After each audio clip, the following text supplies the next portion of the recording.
tumawag ka kung kanino mo gusto. Natawa siya hanggang sa marinig niya kung sino ang nasa kabilang linya. Sinulat niya ang liham, ginawa ang mga tawag, umupo sa gallery ng konseho ng 4 na oras, sinubukan ang bawat matinong pinto bago niya sinubukan ang isang ito, dahil ganoon siyang tao. Kaya nang umupo ang bilyonaryo, tumawa sa kanyang punit na jacket at luma na bag, at nagsabi, tumawag ka kung kanino mo gusto, ginawa niya. At ang dumaan sa teleponong iyon ang nagpahinto sa bawat tao sa silid na iyon sa paghinga. Bago tayo magsimula, sabihin mo sa mga komento, anong oras na at saan ka nanonood? Simulan natin. Sa loob ng 9 na araw, sinubukan na ni Joseph Franklin ang lahat ng iba pa. Iyon ang pinakamahalagang bahagi ng kwentong ito at ang bahaging walang nakakaalam sa conference room. Nang tumingin si Marcus Hale sa matandang lalaki na may punit na jacket na nakatayo sa kanyang pintuan, naramdaman niya ang kasiyahan ng isang taong naniniwalang alam na niya ang katapusan. Hindi niya alam ang 9 na araw. Hindi niya alam ang liham na isinulat ni Joseph sa Hale Capital Corporate Office 3 linggo na ang nakalipas. Maingat na tinipa sa pampublikong aklatan sa Lama Street, 2 pahina, magalang at tiyak, inilatag ang sitwasyon sa gusali at humihiling ng pagpupulong. Hindi iyon sinagot. Hindi niya alam ang 4 na tawag sa opisina ng development.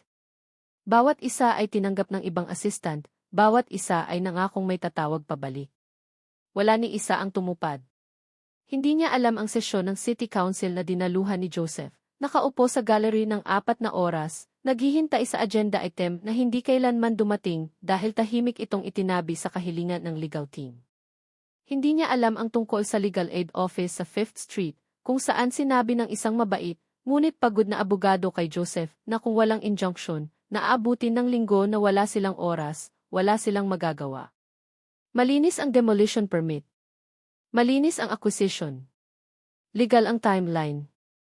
11 araw na lang ang natitira. 14 na pamilya ang nakatira sa gusali sa Lamar Street. Hindi opisyal, hindi sa anumang list nakikilalanin ang korte, pero tao. Si Gloria, 58, 3 taon nang malinis sa alak, 4 na buwan na lang bago siya maging karapat-dapat sa Section 8. Si Terence, 29, batang ama na may 2 trabaho at 2 anak na natutulog sa kutson sa sulok, pero may bubong sa kanila, dahan-dahang umaakyat tungo sa mas mabuti. Ang mag-asawang Haitian na sina Edmond at Celeste, parehong nasa 70, limitado ang Ingles, at ang anak nila sa Miami ay sinusubukang ayusin ang transportasyon pero kailangan pa ng 6 na linggo. Alam ni Joseph ang lahat ng pangalan nila. Alam niya ang lahat ng sitwasyon nila. Dahil hindi siya nagtatanggol mula sa malayo.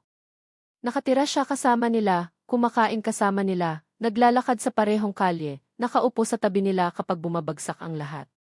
Iyon ang buhay na pinili niya nang walang paghingi ng tawad, matapos sunugin ng mga taon ng pagkawala ang lahat ng hindi mahalaga, iniwan siyang malinaw kung ano ang tunay na mahalaga. Ang 4 na tawag, ang sesyon ng City Council, ang Legal Aid Office. Sinabi niya na hindi siya narito para manakot, magsampa ng kaso, o gumawa ng ingay.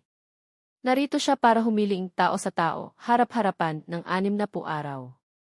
Tiningnan siya ni Marco sandali na para bang may kaunting konsiderasyon. Pagkaraan, nawala iyon. Sir! Ang salitang iyon ay balot na ng pagtanggi. Naka-file na ang mga permit. Nakatakda na ang timeline. Ang mga taong binabanggit mo, hindi sila legal na tenants. Wala akong magagawa. Tumigil siya. At sa partikular na kalupitan ng isang taong naniniwalang ito ay katatawanan at sa respeto, wala ka ring magagawa. Inayos ng kanyang mga kasamahan ang kanilang mga ngiti. Ang silid ay kumitid sa sarili nitong kawalang awa. Inilabas ni Joseph ang kanyang telepono mula sa bulsa ng jacket. Kung gayon, hindi mo mamasamain, mahina niyang sinabi, kung tatawag ako. Ang tawa ni Marcus Hale ay pumuno sa buong silid, nakasandal, gumagalaw ang balikat, ang tawa ng isang taong nakahanap ng eksaktong punchline na hinihintay niya. Itinuro niya ang bintana, ang skyline, ang napakalaking lungsod sa kabila ng salamin. Tumawag ka kung kanino mo gusto. Pinindot ni Joseph ang dial kumonekta sa 2 ring. Joe, hinihintay kita. Sabihin mo kung paano nangyari. Tumigil ang tawa. Hindi dahan-dahan. Tulad ng pagkawala ng kuryente sa isang silid. Biglaan, kumpleto, lahat biglang nagbago. Dahil ang tinig na iyon. Kilala ni Marcos ang tinig na iyon mula sa Senado, sa mga televised address, at sa isang pribadong hapunan 3 taon na ang nakalipas kung saan nagbayad siya ng $12,000 para lamang mapalapit dito.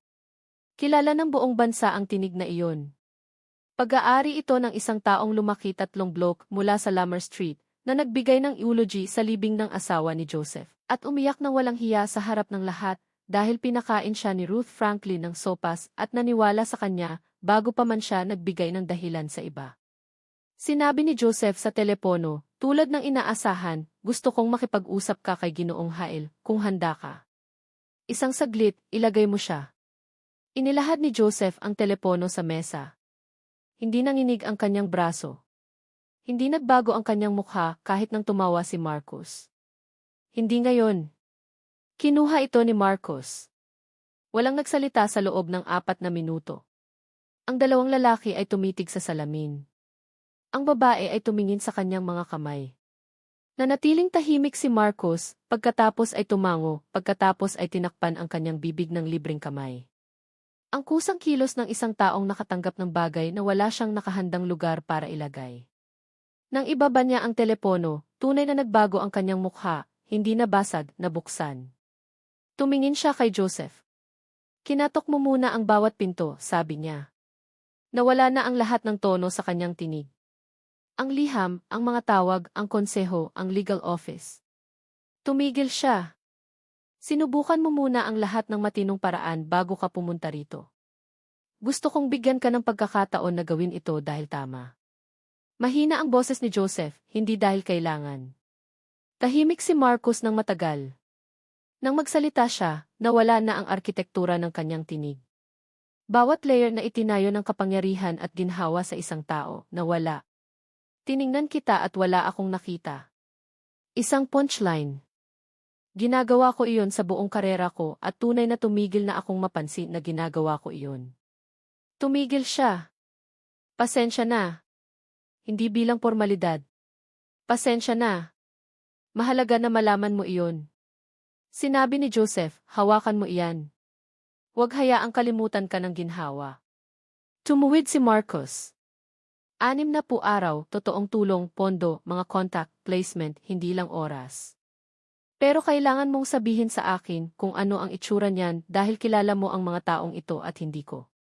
Sa unang pagkakataon mula nang pumasok siya sa silid, lumambot ang paligid ng mga mata ni Joseph. Alam ko kung ano ang itsura niyan, sabi niya. Ipakikita ko sa iyo. Lumakad siya pabalik sa lobby, sa mga pintuang salamin, sa bangketa, kung saan gumagalaw ang lungsod sa paligid niya gaya ng dati, walang seremonya, walang pagbagal, ang kanyang jacket ay punit pa rin, ang kanyang satchel ay manipis pa rin. Tumayo siya sandali at naisip sina Gloria, Terence, Edmond, at Celeste, naghihintay sa gusaling mananatiling nakatayo ngayong gabi. Ngayong araw, 6 na po araw ang naipanalo. 14 na tao ang may dagdag na oras, at isang lalaki sa ika-34 na palapag ang nakaramdam ng pagbukas sa loob niya na maaaring, kung aalagaan ng maingat, maging mas mabuti. Ibinulsa ni Joseph Franklin ang kanyang telepono at naglakad pabalik sa Lamar Street. May mga taong naghihintay sa kanya.